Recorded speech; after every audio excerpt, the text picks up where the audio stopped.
Assalomu alaykum. Hop, bugungi mavzuyimiz demak xavfsizlik arxitekturasi. Hop, yadro, mikroyadro va zamonaviy izolyatsiya texnologiyalari.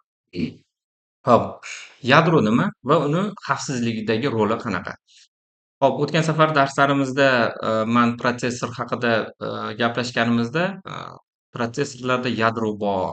Mm, Ular kompyuterimizdagi o'sha asosiy mantiqiy qo'shish, ayirish amallarini bajaradi deb aytgan edim.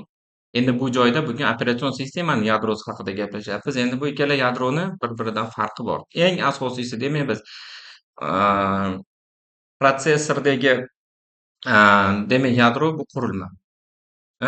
Buni adashtirib qo'ymasligimiz kerak. Hop, demak protsessorni yadrosi bu qurilma. O'sha yuqorida aytib o'tdim, mantiqiy amallarni bajaradigan qismi. Endi operatsion sistemani yadrosi bu dasturiy ta'minot. Sodda qilib aytganda. Hop, ikkalasini bir-biridan ajratib olishimiz kerak. Hop, demak biz bugun operatsion sistemalarda zamonaviy operatsion sistemalar demak yadrolari qanaqa bo'lgan, shular haqida demak gaplashamiz. Operatsion tizimda demak yadrosi operatsion tizimni yuragi hisoblanadi. Barcha tizim resurslarini boshqaradi va himoya qiladi. Yadro demak o'sha dasturiy ta'minot va o'sha qurilma ta'minoti o'rtasidagi asosiy vositachi hisoblanadi. Dasturiy ta'minot va qurilmalar o'rtasidagi asosiy vositachi hisoblanar ekan. Demak, agar kompyuterimizda operatsion sistema yo'q deb hisoblaydigan bo'lsak, demak u qurilmalarda bir-biri bilan aloqa qiladigan demak vositachi yo'q bo'lib qolar ekan.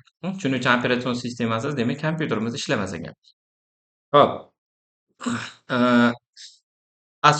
Demak xotira boshqaruvini himoya qilar ekan. Yadroda demak ketyapmiz. Hop, jarayonlar o'rtasidagi resurslarni taqsimlar ekan. Fayl tizimi va kiritishni nazorat qilar ekan. Qurilmalar bilan demak aloqa boshqaruvini ta'minlab berar ekan. Yadroni asosiy vazifasi demak shulardan iborat ekan.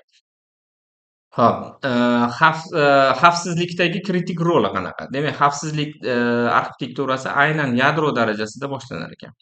Demak, xavfsizlik yadro darajasida boshlanar ekan.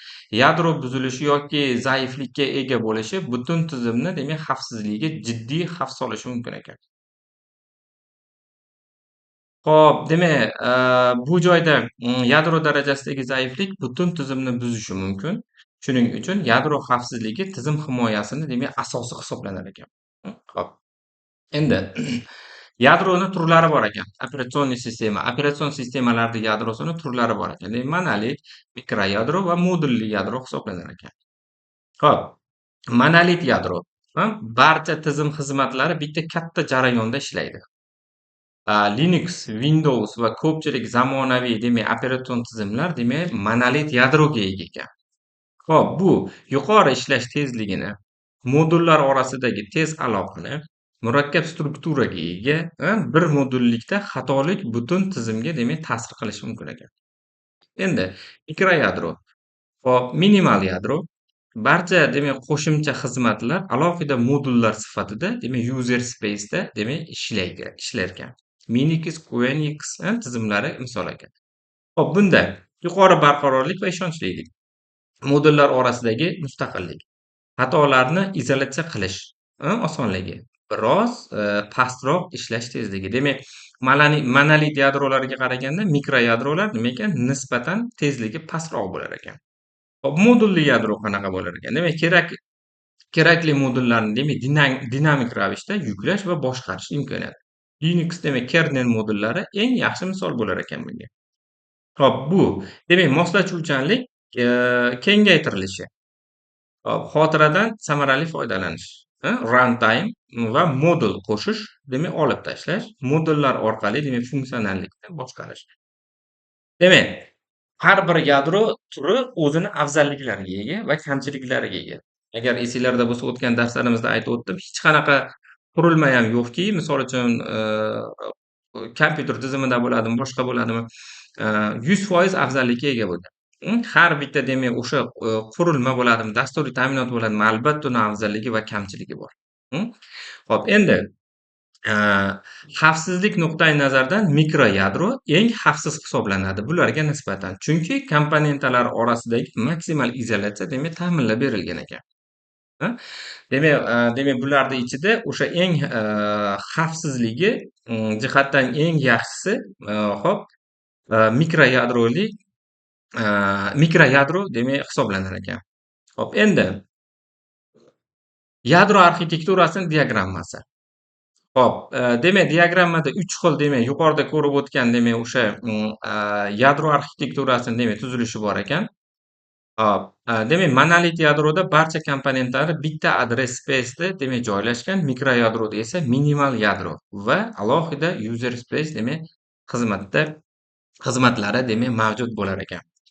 Endi mikroyadro arxitekturasini xavfsizligi va moslashuvchanligini ko'rib chiqadigan bo'lsak, hop, Minix operatsion tizimida hop, o'sha Tannenbaum tomonidan yaratilgan Minix mikroyadro arxitekturasini eng yaxshi namunalaridan biri. Tizim xavfsizligi, barqarorligi uchun mo'ljallangan ekan. Minix 3-versiyasida har bir drive alohida jarayonda ishlar ekan. Va crash bo'lganda avtomatik qayta ishga tushirilar ekan. Ya'ni QNX real time operatsion sistemalarida buni mikroyadrosi real vaqt tizimlarida keng qo'llanilar ekan. QNX bu o'sha o'rnatilgan tizim protsessorlarida bu operatsion sistema qo'llanilar ekan. Bu tizim protsessorlari bir vaqtda asosan bitta amalni bajaradi. Buni o'tgan safar ham o'tgan safar darslarimizda ham bir ko'rib chiqdik. Avtomobil sanoatida qo'llaniladi bu. Aerokosmik sohalarda foydalaniladi. Tibbiyot asboblarida bu narsalar juda ham keng qo'llaniladi. Hop, bular juda ham tezkor ishlaydi. O'sha natijani real vaqtda ola olamiz biz bundan. Endi izolyatsiya va xavfsizlik.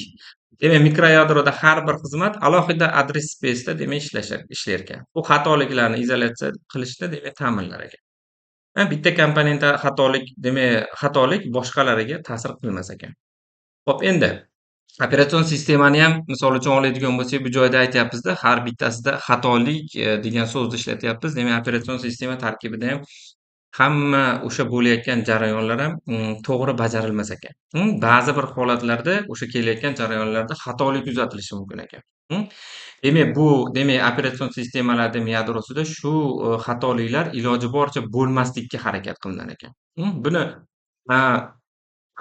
oldingi darslarimizda ham ko'rib o'tdik. O'sha operatsion sistemaning tarkibida qanchalik xatolar ko'p bo'ladigan bo'lsa, yana qayta aytaman, tizimda samaradorlik tushib ketadi.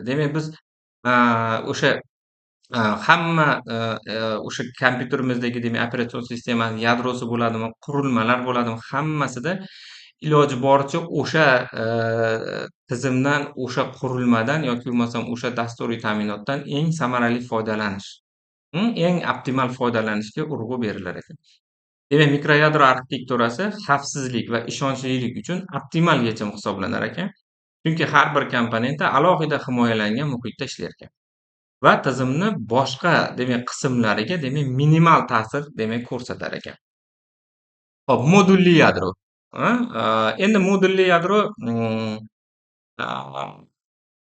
Linux yadrosi modulli arxitekturaga ega bo'lib, kerakli modullarni runtime'da yuklash va olib tashlash imkonini beradi. Bu xususiyatlar tizimni qayta ishga tushirmasdan yangi funksionallikda qo'shish imkoniyatini berar ekan. Hop, endi xavfsizlik mexanizmlari. Linux yadrosi modulli arxitekturada xavfsizlikni ta'minlash uchun bir qator mexanizmlardan foydalanar ekan. Hop, endi modulli yuklash, kernel modul yuklanganda uni tekshiradi va xavfsizlik talablariga muvofiqligini ta'minlab berar ekan.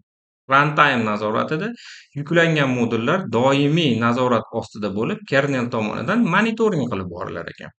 Dinamik esa xavfsizlik yangilanishlarini tizimni to'xtamasdan qo'llash imkoniyatini berar ekan. Xo'p, shu bilan bugungi darsimizni yakunlaymiz. E'tibor uchun rahmat hammaga. Sog' bo'ling.